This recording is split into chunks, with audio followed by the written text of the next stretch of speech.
செய்தி. வணக்கம். விவி செய்திகளுக்காக ஊர் செய்திகள்.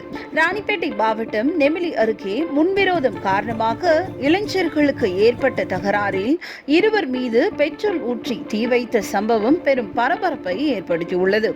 ராணிப்பேட்டை மாவட்டம் நெமிலி அடுத்த நெல்மாய் பகுதியை சேர்ந்தவர் சூர்யா என்கிற தமிழரசன், வயது 23, விஜய கணபதி, வயது 23 ஆகியோர் அருகில் உள்ள அரசு மேல்நிலைப் பள்ளி அருகே கிரிக்கெட் விளையாடிவிட்டு கிளம்பியதாக கூறப்படுகிறது.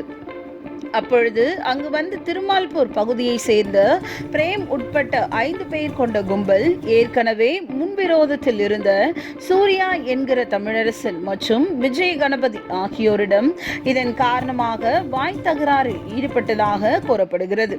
இதனால் ஒருவரை ஒருவர் மாறி மாறி தாக்கிக் கொண்டுள்ளனர். இந்நிலையில் இந்த வழியாக வாகனத்திற்கு பெட்ரோல் வாங்கி கொண்டு வந்த நபரை மடக்கி பிரேம் அவரிடமிருந்த பெட்ரோல் கேனை பிடுங்கி தமிழரசன், விஜய கணபதி ஆகியோர் மீது ஊற்றி கொளுத்தி விட்டு அங்கிருந்து நண்பர்களுடன் தப்பி சென்றுள்ளார். அதனை கண்ட அங்கிருந்தவர்கள் தீயை அணைத்து 108 ஆம்புலன்ஸ் மூலம் காஞ்சிபுரம் அரசு மருத்துவமனைக்கு அனுப்பி வைத்துள்ளனர். அங்கு முதலுதவி சிகிச்சை பெற்ற அவர்கள் மேல் சிகிச்சைக்காக கீழ்ப்பாக்கம் அரசு மருத்துவமனைக்கு அனுப்பி வைக்கப்பட்டுள்ளனர். இதனிடையே இதனால் ஆவேசமடைந்த அப்பகுதி மக்கள் மற்றும் உறவினர்கள் பணப்பாக்கம் பல்லூர் சாலையில் அமர்ந்து பெட்ரோல் ஊற்றிய நபரை கைது செய்ய வேண்டும் என கோஷங்களை எழுப்பினர். இதனிடையே தகவல் அறிந்து சம்பவ இடத்திற்கு வந்த காவல்துறையினர் பொதுமக்கள் மற்றும் உறவினர்களிடம் சமாதான பேச்சுவார்த்தை நடத்தினர். சாலை மறியலை கைவிட செய்தனர்.